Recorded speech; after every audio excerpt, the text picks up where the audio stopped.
Hello friends, you are watching front line accounting और हम इस बार कर रहे हैं अपना चैप्टर बैंक रिकंसिलिएशन का। इस बार नहीं, हम कर ही रहे हैं बैंक रिकंसिलिएशन का चैप्टर। और मैं आपको दो स्टेटमेंट बता चुका था बैंक रिकंसिलिएशन के बारे में। सबसे पहले मैंने बताया था कैश बुक के बैलेंस से कि कैश बुक का अगर बैलेंस दे रखा होता तो हम किस तरह से क्वेश्चन को करते हैं। देन उसके बाद हमारी सेकंड वीडियो जो आई, उसके अंदर मैंने आपको बताया कि अगर पासबुक का बैलेंस दिया हो तो आप नेगेटिव साइड यानी माइनस वाली साइड में रखते हैं और उसका बैलेंस निकालते हैं। इस बार मैं आपके लिए लेके आया हूँ ओवरड्राफ्ट, कैश बुक का ओवरड्राफ्ट भी और पासबुक का ओवरड्राफ्ट भी। तो आप ध्यान से उसे देखिए और समझिए, और आप समझेंगे कि नहीं, सभी के क्वेश्चन एक से होते हैं, बस केवल बैलेंसों का फर्क होता है और कुछ नहीं।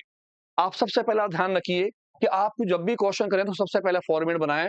फॉर्मेट के अंदर लिखें bank reconciliation as on 31st, जो भी आपको मंथ दे रखा होगा आप उस मंथ को लिख देते हैं। और ये जो चीजें होती हैं वो हमारे हर मंथ के लास्ट में होती हैं हमेशा। आपका जो भी मंथ होगा उस मंथ की लास्ट डेट, 30 तारीख, 31 तारीख, ये जो भी डेट होगी हर महीने के लास्ट में, आप सबसे पहले पर्टिकुलर लिखते हैं। आपके जो प्लस वाला कॉलम होता है उसके अंदर जैसे जैसे आपका कैश इंक्रीज हो रहा होता है जैसे जैसे आपका कैश इंक्रीज हो रहा होता है आप उन बातों को लिखते हैं। और माइनस वाली साइड में जिससे भी कैश डिक्रीज हो रहा हो बस वो बातें लिखते हैं। देन उसके बाद आप लिखते हैं balance as per cash book या पासबुक या ओवरड्राफ्ट जो भी होगा, आप उस नाम को लिख देते हैं। और उस नाम के पैसे आपके प्लस में है, अगर कैश बुक के हैं तो प्लस में, और पासबुक हो तो माइनस में लिखते हैं। इसी तरह दूसरे वाले बैलेंस जो होते हैं कैश बुक का ओवरड्राफ्ट वो माइनस में लिखते हैं और पासबुक का ओवरड्राफ्ट प्लस में लिखते हैं। सारी ट्रांजैक्शनों को सीरियल वाइज उतार लेते हैं और ध्यान ध्यान से ट्रांजैक्शनों को पढ़ते हैं कि कौन सी ट्रांजैक्शन प्लस वाली है और कौन सी ट्रांजैक्शन माइनस वाली है।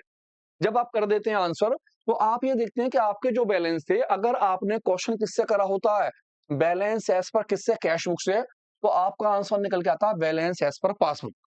लेकिन अगर आपने क्वेश्चन करा होता बैलेंस एज पर पासबुक से, तो आपका जो आंसर निकलता वो निकलता balance as per cash book. ये दोनों बातें हमने पीछे वाली दोनों वीडियो में देख ली। अब मैं आपके लिए लेकर आया हूं ये दोनों बातें। मैं लेकर आया हूं credit balance as per cash book, यानी कि कैश बुक का ओवरड्राफ्ट या अनफेयरेबल बैलेंस। और दूसरा इसका जो आंसर निकलेगा वो कहलाएगा debit balance as per passbook, यानी कि ओवरड्राफ्ट। तो इन दोनों के ऊपर मैं क्वेश्चन लाया हूं। अगर क्वेश्चन में आपको बैलेंस दिया है क्रेडिट बैलेंस किसका, कैश बुक का या ओवरड्राफ्ट, तो आंसर निकलेगा डेबिट बैलेंस पासबुक का या पासबुक का ओवरड्राफ्ट या अनफेयरेबल बैलेंस। अगर क्वेश्चन दिया है डेबिट बैलेंस पासबुक पर, तो आंसर उल्टा, यानी कि क्वेश्चन अगर इस पे है तो आंसर ये निकल कर आएगा, और अगर क्वेश्चन इस पर है तो आंसर।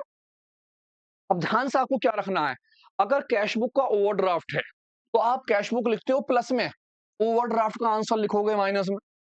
आप इसका जो बैलेंस है वो माइनस में लिखोगे और आपका आंसर निकल के आएगा प्लस में। लेकिन अगर सपोज कीजिए आपको दिया है डेबिट बैलेंस पासबुक का, तो आप पासबुक के बैलेंस को कहां लिखते थे, क्रेडिट में, यानी कि माइनस में। अब आप इस वाले बैलेंस को लिखेंगे प्लस में। बस ये दो बात ध्यान रखनी है।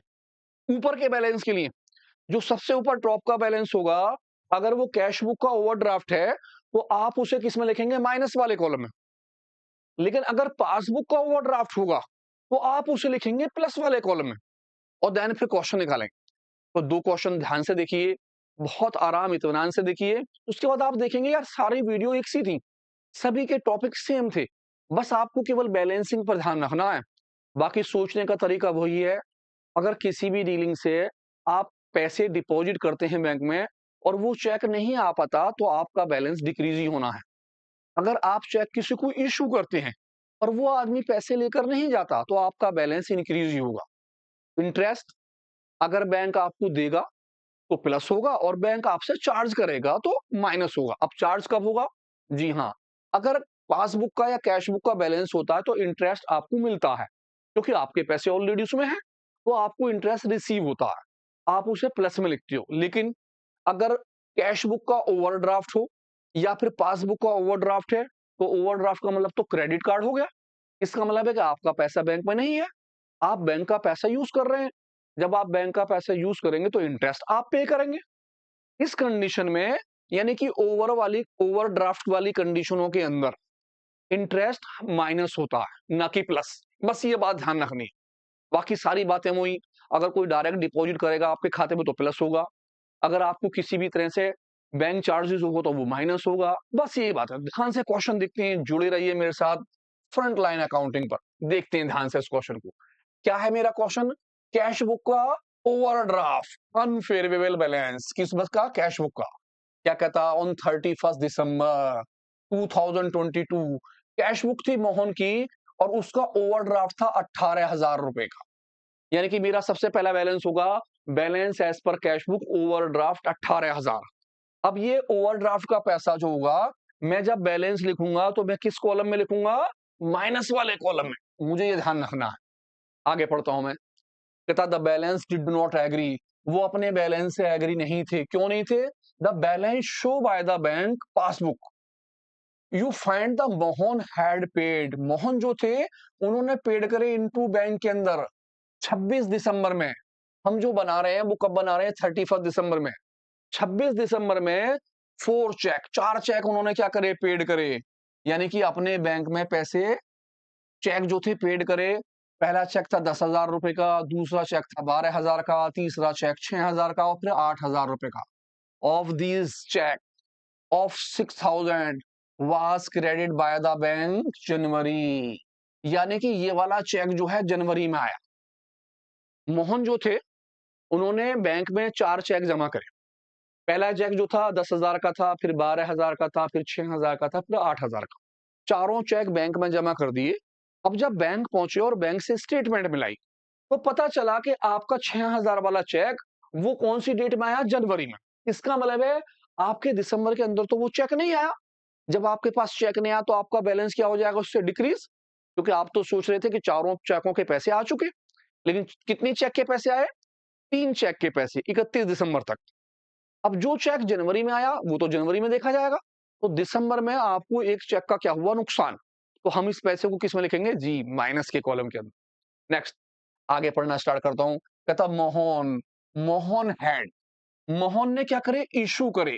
Issue means in favour of, किसी को चेक दिया 24 दिसंबर के अंदर।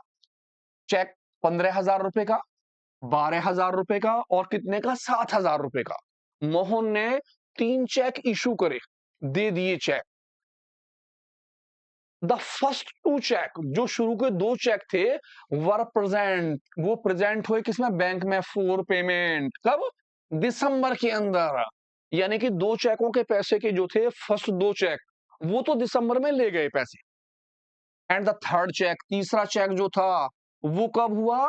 जनवरी के अंदर। यानी कि तीसरे चेक के पैसे जनवरी में गए। अब आपने 3 चेक दिए, 2 चेक वालों ने तो पैसे दिसंबर में ले लिए, तो मींस अकाउंट उनका चला गया, पैसा आपका निकल गया। अब एक वाले ने कब लिए? जनवरी में। इसका मतलब दिसंबर में इसके पैसे नहीं गए। जब पैसे नहीं गए तो आपके अकाउंट्स में वो पैसे होंगे। जब पैसे होंगे तो आपका बैलेंस क्या हो जाएगा? जी हाँ, इंक्रीज हो जाएगा। आगे पढ़ते हैं। You also find on 31 December the bank has debit to Mohan accounts with 500 interest के। अब बैंक ने जो है क्या लिया? इंटरेस्ट का पैसा क्या करा? डेबिट करा। अब आपका चल रहा है यहां पर ओवरड्राफ्ट। अब इंटरेस्ट जो है बैंक आपसे चार्ज करेगा, ना कि आपको देगा, क्योंकि ओवरड्राफ्ट का मतलब है आपका पैसा नहीं है, आप बैंक का पैसा यूज कर रहे हैं। तो ये इंटरेस्ट का पैसा इसीलिए क्या हुआ? डेबिट। डेबिट मीन्स आपके अकाउंट से काट दिया गया। जब डेबिट हुआ तो आप क्या करेंगे? माइनस करेंगे। एंड 20 रुपीज चार्जेस के, और 20 रुपए आपसे किसके लिए? चार्जेस के लिए। तो ये बैलेंस भी आपका 20 रुपए क्या हो जाएगा? डिक्रीज हो जाएगा। But Mohan has did not record, उसके पास कोई रिकॉर्ड नहीं था। जब रिकॉर्ड नहीं था तो हम रिकॉर्ड बनाने वाले हैं। ध्यान से देखिए। अब आपको सबसे पहले फॉर्मेट बनाना है। फॉर्मेट में आपको लिखना है कैश बुक का ओवरड्राफ्ट। कितने रुपए का है ओवरड्राफ्ट? 18,000, 18,000 का। और सारी डीलिंग उतारेंगे। आ जाता हूं क्वेश्चन के ऊपर। मैंने क्वेश्चन बना लिया है। सबसे पहले लिखा बैंक रिकंसिलिएशन और डेट मेरी है 31 दिसंबर। यहां मैंने लिखा पर्टिकुलर्स, प्लस का निशान और माइनस का निशान। फर्स्ट लाइन में आ गया मेरा overdraft as per cash book, और मेरा जो ओवरड्राफ्ट का बैलेंस है वो कितने रुपए का था? 18,000 रुपए का। मेरा बैलेंस था 18,000 का ओवरड्राफ्ट। मैंने 18,000 रुपए ओवरड्राफ्ट के लिख लिए और मैंने डीलिंग लिखी नंबर 1, पहली डीलिंग। दोबारा से पहली डीलिंग, दूसरी डीलिंग और तीसरी डीलिंग समझ रहे हैं? उम्मीद करता हूं आपकी समझ में आएंगी। ध्यान से डीलिंग देखिए। बहुत इजी चैप्टर है, बहुत आसान।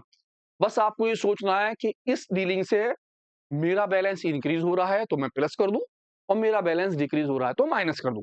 लौट के आते हैं दोबारा, देखिए। कहता Mohan paid into bank, Mohan ने बैंक में पेड करे 26 जनवरी के अंदर। कितने चेक करे? 4 चेक, 10,000 रुपए का, 12,000 रुपए का, 6,000 रुपए का और 8,000 का। ऑफ दीज जिसके अंदर से 6,000 का चेक कब गया? वो जनवरी के अंदर। इसका मतलब है आपकी इस वाले चेक की पेमेंट आ गई, इस वाले चेक की पेमेंट आ गई और इस वाले चेक की पेमेंट आ गई। और आपका जो चेक था कौन सा?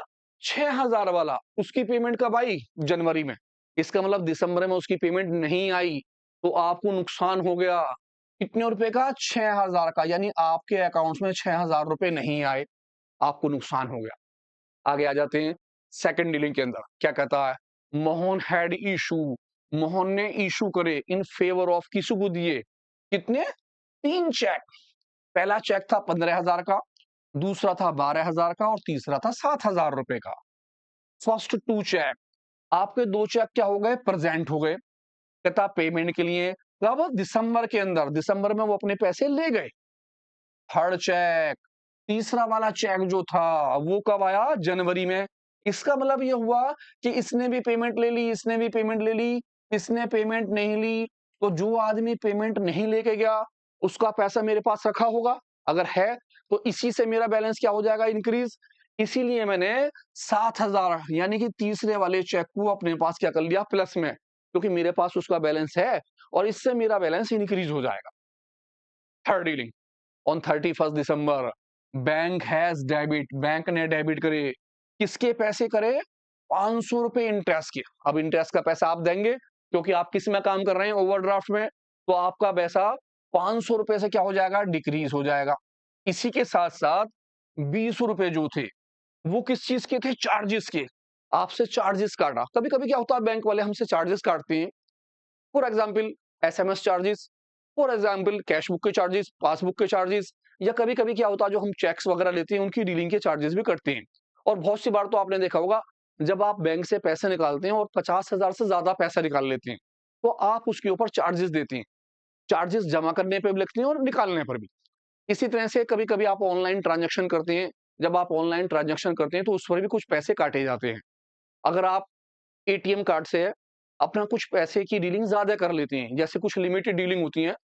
फॉर एग्जाम्पल आपको बैंक से 3 डीलिंग मिलनी है या 4 डीलिंग मिलनी है और आप 5वीं डीलिंग कर लेते हैं तो उस डीलिंग के ऊपर भी पैसे कटते हैं।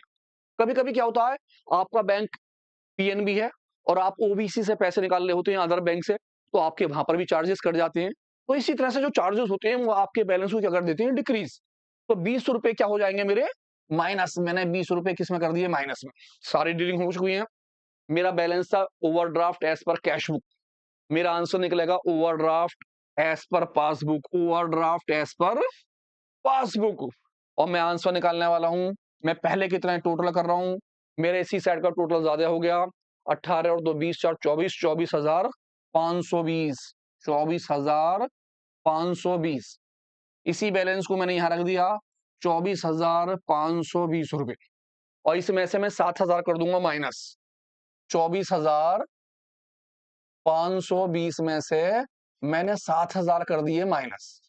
520 एज इट इज आ गया और 7 आ गया 17,000। मेरा आंसर निकला 17,520 और ये बैलेंस कराएगा balance overdraft as per passbook कितने का? 17,520 का। तो आपने क्या समझाया? आपने ये देखा कि यार नीचे की डीलिंग सेम है, नीचे की डीलिंग में कोई चेंजेस नहीं करना, बस ऊपर वाले जो बैलेंस है सबसे पहले वाले टॉप वाले आप उन बैलेंसों को देखिए। अगर वो पासबुक के कैश बुक के बैलेंस है तो आप उसे प्लस में रखिए, अगर वो पासबुक का बैलेंस है तो आप उसे माइनस में रखिए। अपोजिट ओवरड्राफ्ट, ओवरड्राफ्ट है तो अपोजिट, वो कैश बुक का है तो माइनस में, पासबुक का है तो प्लस में, बस ये करना, बाकी डीलिंग हुई। तो देखते हैं क्वेश्चन और ध्यान से देखिए। इस बार का जो नया टॉपिक मेरा है वो किस कहता है? Overdraft balance as per passbook, passbook का ओवरड्राफ्ट। अब आप यहां देखेंगे ये भी आपको एज इट इज मिलेगा, तो ध्यान से देखिए, समझिए। और उससे पहले बताइएगा अगर ओवरड्राफ्ट का बैलेंस दिया है किस चीज का? पासबुक का, आप बैलेंस कहां रखेंगे? जी हाँ, ओवरड्राफ्ट का बैलेंस आप प्लस में रखेंगे। जुड़ते हैं, ध्यान से देखते रहिए। सबसे पहले dealing first, bank overdraft as per passbook सबसे पहला बैलेंस है और आप इस बैलेंस को किसमें लिखेंगे? प्लस वाले कॉलम में। चेक इशू, हमने चेक क्या करा? इशू करा। क्या करा? Issue, but not present for payment. आपने चेक इशू तो कर दिया, दे दिया, लेकिन वो आदमी प्रेजेंट नहीं हुआ पेमेंट को, तो आपका बैलेंस क्या हो जाएगा? प्लस, क्योंकि आपका बैलेंस इंक्रीज हो जाएगा जब वो पैसा लेकर नहीं जाएगा। Dealing number third, cheque deposit. आपने चेक डिपॉजिट करा बट नॉट कलेक्ट, लेकिन वो कलेक्शन नहीं हुआ, आपका बैलेंस क्या हो जाएगा? इससे माइनस, क्योंकि उस आदमी ने हो जाएगा। क्यों? क्योंकि आपके बैंक के अंदर पैसे आए नहीं, आपने जो चेक बैंक में डिपॉजिट करा था उसकी पेमेंट आपके पास नहीं आ पाई, आपका बैलेंस क्या होगा? उससे डिक्रीज हो जाएगा। Next point number 4, cheque records in cash book. Cheque record तो है कैश बुक के अंदर बट नॉट सेंट, लेकिन आपने नहीं भेजा किसमें? बैंक के अंदर, कलेक्शन के लिए 1000 का। अब आपने चेक अपनी कैश बुक के अंदर रिकॉर्ड कर लिया, लिख लिया, लेकिन भैया उसे बैंक में नहीं भेजा, तो पैसे कहां से आएंगे? पैसे तो नहीं आ पाएंगे, तो आपका 1000 किस में चला जाएगा? जी, माइनस के अंदर चला जाएगा। नेक्स्ट नेक्स्ट डीलिंग क्या कहता है? कहता पेमेंट रिसीव। आपने पेमेंट रिसीव करी कस्टमरों से डायरेक्ट। अब एक कस्टमर ने डायरेक्ट आपके खाते में जमा कर दी, कितने रुपए? 4000। जब आपके अकाउंट्स में पैसे आ जाएंगे तो आपका बैलेंस क्या हो जाएगा? इंक्रीज हो जाएगा। Next, bank charges. भैया बैंक चार्जेस तो हमेशा क्या होगा? माइनस होगा, क्योंकि मेरे पैसे कटेंगे, तो ये बैलेंस मेरा क्या हो जाएगा? माइनस। ये मेरा बैलेंस क्या हो गया? प्लस। चेक भेजा था लेकिन कलेक्ट नहीं हुआ, क्या हो गया? माइनस हो गया। Premium of life insurance. आपने लाइफ इंश्योरेंस कराया था, अपना इंश्योरेंस, कितने का? पॉलिसी जो थी, और बैंक ने क्या कर दिया? इंस्टा 1200 रुपए का। अब आपकी बैंक से लाइफ इंश्योरेंस की पॉलिसी जा रही है, कितने रुपए की? 1200 की। जब बैंक देगा तो आपका बैलेंस क्या हो जाएगा? जी हाँ, डिक्रीज हो जाएगा। तो स्टार्ट करते हैं ध्यान से क्वेश्चन को। बैलेंस लिखते हैं। सबसे पहले बैलेंस हमारा किस चीज का है? बैलेंस है ओवरड्राफ्ट का, पासबुक का। तो मैंने सबसे पहले अपना फॉर्मेट बना लिया, बैंक रिकंसिलिएशन एज एट 31 मार्च, और सबसे पहले लिखा बैलेंस बैंक का ओवरड्राफ्ट एज पर पासबुक, और 33,000 जो थे मेरे किसके कॉलम में आ गए? प्लस के कॉलम के अंदर। ये ध्यान रखना बस खाली। डीलिंग पढ़ रहे दोबारा से, फर्स्ट डीलिंग से स्टार्ट करते हैं दोबारा। Cheque issue. आपने चेक इशू करा, नॉट प्रेजेंट फॉर पेमेंट। आपने किसी आदमी को चेक दिया, लेकिन वो आदमी पैसे लेकर नहीं गया, तो आपका बैलेंस क्या होगा? इंक्रीज। कितने रुपए से? 17,500 से इंक्रीजिंग हो गया। Next dealing number second, cheque deposit. आपने चेक डिपॉजिट करा बट नॉट कलेक्ट, लेकिन उसके पैसे कलेक्ट नहीं हुए, पैसे बैंक में नहीं आए। जब नहीं आए तो मेरा बैलेंस क्या होगा? डिक्रीज। आप जब भी क्वेश्चन करें ये मान के चलें कि आपका बैलेंस है, आपके पैसे हैं, ये सारी डीलिंग आपकी है। अब इस डीलिंग से आपको प्रॉफिट है तो प्लस में, आपको नुकसान है तो माइनस में। आपने किसी आदमी को चेक दिया, वो पैसे लेकर नहीं गया तो आपको क्या हो गया? फायदा, प्लस में आ गए। आपने चेक बैंक में डिपॉजिट करा, लेकिन उसका पैसा नहीं आया, वो कलेक्ट ही नहीं हुआ, तो आपको क्या हुआ? जी हाँ, माइनस। आपके पैसे किस में आ गए? माइनस में, आपको नुकसान हो गया। Cheque record. आपका चेक रिकॉर्ड तो है कैश बुक के अंदर but not sent into bank, लेकिन आपने बैंक में नहीं भेजा। जब नहीं भेजा तो पैसे तो नहीं आएंगे, तो आपने तो सोचा था मेरे पैसे बैंक में आ चुके होंगे। अब आपने जाकर देखा यार वो वाला चेक तो उसमें आया ही नहीं, पता चला वो चेक तो घर पर ही रखा है या आपकी शॉप पे ही रखा है, तो आपका पैसा क्या हो जाएगा? इससे डिक्रीज। आपके 1000 का बैलेंस क्या होगा? डिक्रीज होगा। 1000 का बैलेंस डिक्रीज हो जाएगा। पेमेंट। आपने पेमेंट क्या कर ली? रिसीव। किससे? कस्टमर से। एक डायरेक्ट पेमेंट ले लिया आपने कस्टमर से, सीधे बैंक अकाउंट्स के अंदर आ गई। कितने पैसे? 4000। तो इससे आपका बैलेंस क्या होगा? इंक्रीज। 4000 रुपए आपके बैंक अकाउंट में आ जाएंगे और आपका बैलेंस क्या होगा? बैंक का इंक्रीज हो जाएगा। Bank charges. जब भी बैंक आपसे चार्ज करेगा आपका बैलेंस क्या होगा? हमेशा डिक्रीज। 500 रुपीज माइनस के कॉलम में आपने लिख दिए। नेक्स्ट आ गए premium of life insurance policy. Life insurance की थी और पेड किसने करी? बैंक ने। जब बैंक ने पैसे पेड कर दिए तो आपके पैसे क्या हो जाएंगे? 1200 रुपए उसमें से डिक्रीज। आपका बैंक अकाउंट कम हो जाएगा। 1200 यहाँ आ गए। अब ध्यान रखना है, मेरा था बैंक ओवरड्राफ्ट किसका? पासबुक का, तो आंसर निकलेगा bank overdraft as per cash book. आपका आंसर कैश बुक का निकल कर आएगा। तो सबसे पहले टोटल करते हैं, ध्यान से देखते हैं। टोटल में मैंने अपनी जो साइड थी उसका टोटल करना चालू करा, 500 एज इट इज आ गए, और ये हो गए 7 और 3 10 4 14 का 4 1 3 और 1 4 और 1 5 54,500। इसी पैसे को मैंने यहाँ लिख दिया 54,500। यही अमाउंट मेरी यहाँ आ गई 54,500। इसमें से मैं इधर के 22, 21 और एक 22, 22 और 23,700 रुपये माइनस कर दूंगा। 23,700, 0 0, 15 में से 7 गया 8, 0 यहाँ पर आ गया 3। मेरा जो आंसर निकला वो निकला 30,800 रुपये का। और ये मेरा आंसर क्या कहलाएगा आपका, बैलेंस यानी कि overdraft as per cash book. बस ध्यान से, अब आपने क्या देखा, आपने देखा यार नीचे की सारी डीलिंग तो सेम है, हम तो ऐसे घबराते रहते हैं। बस ऊपर के 4 पॉइंट जो उन्होंने ध्यान रखना है।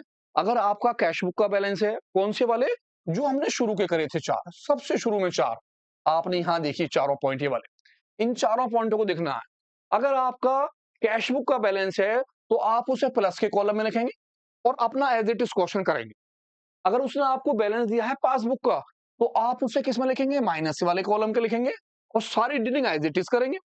अगर आपका बैलेंस है किस चीज का, कैश बुक का ओवरड्राफ्ट, तो आप उसे माइनस में रखिए और question as it is simple condition से कीजिए। अगर आपका बैलेंस है डेबिट बैलेंस या पासबुक का ओवरड्राफ्ट है तो आप अपने बैलेंस को प्लस वाले कॉलम में रखें और क्वेश्चन सिंपली करें। सिंपली मींस जो जो डीलिंग प्लस की है वो प्लस में, जो जो डीलिंग माइनस की है वो माइनस में, कोई चीज अपोजिट ना करें।